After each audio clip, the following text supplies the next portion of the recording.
Bagdad, apro. Con una puesta en escena modesta y un tono severo, el primer ministro iraquí Haider al-Abadi anunció a principios de diciembre pasado que Irak había logrado controlar toda la frontera con la inestable Siria después de haber completado la liberación de las provincias occidentales de Nínive y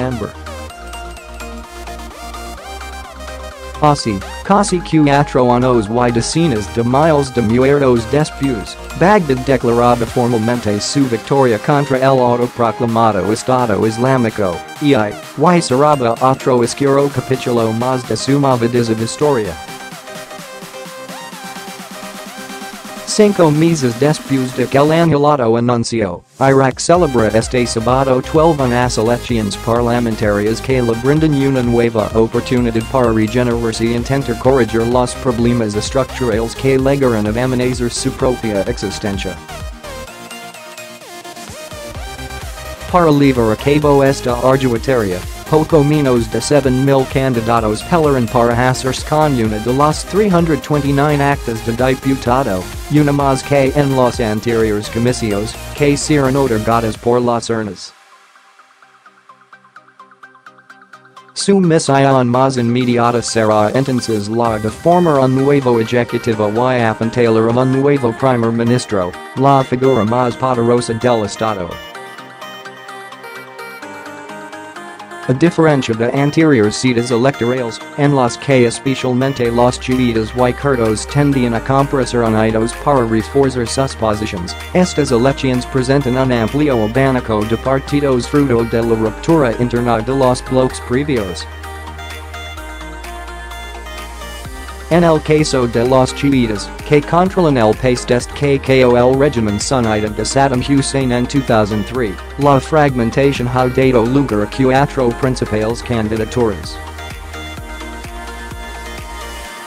La que para salir en una posición ligeramente aventajada respecto del resto es la que lidera Haider al-Abadi, que intentará aprovechar su victoria contra el y la contundente respuesta exhibida contra las aspiraciones independentistas kurdas para hacer buenas las encuestas. También con posibilidades de obtener unos buenos resultados si encuentran las coaliciones del que fue primer ministro entre 2006 y 2014 al-Maliki, la de al-Ameri, cabeza de una coalición en la que estarán representados los movimientos políticos de las Fuerzas de Movilización Popular, PMU, un paraguas que integra numerosas milicias que han liderado la lucha contra el y la dictadura al-Sadr que, en coalición con el Partido Comunista, busca el apoyo de los sectores antisistema de Irak. Quienes tampoco han conseguido erigir una coalición unitaria son los árabes sunitas, cuya participación está marcada por lógicas más regionalistas. Buena parte de sus votos, sin embargo, podrían superar líneas sectarias y reparar, sobre todo, a la alianza de al-Abadi. En un problema similar se encuentran los kurdos, quienes están profundamente divididos tanto por la celebración de un referéndum de independencia en septiembre de 2017, como por el cisma que separa los partidos tradicionales asociados con el establishment y aquellos de reciente creación en la oposición. La principal incógnita que esconde esta inaudita fragmentación de los bloques chiita, sunita y kurdo es si facilitará establecer alianzas transversales a la hora de gobernar o si, por lo contrario, enquistará aún más los problemas derivados del sistema político sectario iraquí.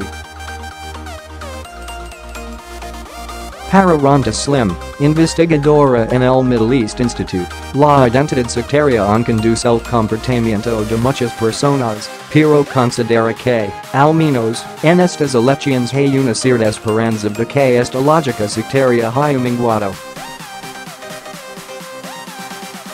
El investigador en historia moderna de Irak, Ibrahim al-Marashi, en cambio, considera que se trata de un síntoma de intersectorismo. Las divisiones mantendrán la falta de voluntad para comprometerse en cuestiones como la corrupción, las reformas del sector de la seguridad o la reconstrucción del país.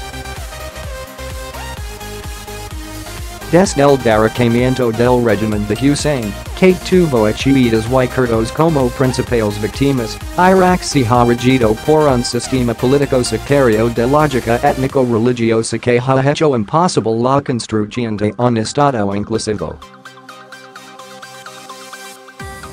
Este nuevo orden ha permitido y incentivado unos niveles de corrupción cuantitativa y cualitativamente colosales que merman toda la administración del país. En este sentido, Transparencia Internacional considera a Irak el decisivo estado más corrupto del mundo. Sus malas prácticas, el clientelismo y el nepotismo que imprensaban instituciones estratégicas como el ejército y el lucrativo sector petrolero. La corrupción no es solo dinero que ha sido robado por los políticos, también pasa por hacer nombramientos en puestos de trabajo incorrectos, señala Slim, que anticipa que una lucha sincera contra este fenómeno implicaría enviar a políticos a juicio, desvelar el robo público que ha ocurrido en los últimos años, y asegurarse que las personas colocadas por dedazo que contribuyen a la ineficiencia son despedidas. Por todo ello la lucha para sacar a Irak del sistema de padronazgo establecido en 2003 va a ser muy dura, anticipa la investigadora. Una de las grandes damnificadas por este sistema corrupto ha sido la economía nacional, que desde 2014 se ha visto duramente afectada por el desplome de los precios del petróleo, del que dependen más de 80% de los ingresos del gobierno iraquí, y por los fondos que se han tenido que desviar hacia la lucha contra el IE. Para intentar disponer de cierto margen de maniobra en el plano económico, Bagdad se entregó a mediados de 2016 en brazos del Fondo Monetario Internacional, FMI, con el que legó un acuerdo por valor de $4.000 millones a cambio de un severo plan de recortes y otras medidas paralelas como la alteración del precio de la electricidad. Ahora que el IE ha sido reducido, sin embargo, la nueva administración iraquí no podrá dilatar más su obligación de mejorar los precarios servicios públicos y revertir la dura situación económica de sus ciudadanos, donde más de 40% de los cuales viven por debajo del umbral de pobreza y con tasas de desempleo crecientes. Los ciudadanos iraquíes se han dado cuenta de que la élite que ha gobernado el país desde 2003, seguida, sonida o curta, no ha sido capaz de satisfacer sus necesidades, apunta el investigador del Chatham House Renad Mansour, quien añade, ahora, gran parte de su discurso es que quieren a cualquiera que sea capaz de proveerles estos servicios. Este sistema sectario, exclusivo, corrupto y disfuncional es el que, por su parte, no solo ha hecho imposible que Irak haya podido asegurar su estabilidad a largo plazo, sino que, además, ha facilitado el surgimiento de amenazas existenciales como el IE de forma cíclica, llegando a poner en duda la propia viabilidad del país árabe. En este sentido, Irak es el onceavo país más frágil del mundo según el Fondo para la Paz, una organización independiente que elabora un índice global teniendo en cuenta 12 indicadores económicos, políticos, sociales y de cohesión interna. Además, la futura administración deberá intentar que el inestable contexto regional, un poco más enredado tras la retirada de Estados Unidos del acuerdo nuclear con Irán, no les desestabilice internamente. Lejos de ser todo malas noticias, para algunos la celebración de elecciones constituye una buena noticia por sí misma en una región donde los procesos democráticos no suelen tener cabida, y pone de manifiesto la resiliencia de una población que sigue adelante a pesar de sus grandes dificultades. En esta línea, Irak ha vivido en los últimos 15 años la caída del régimen de Sadam Husein, una invasión liderada por Estados Unidos, una guerra sectaria desatada entre 2006 y 2008 y la emergencia del IA a principios de 2014.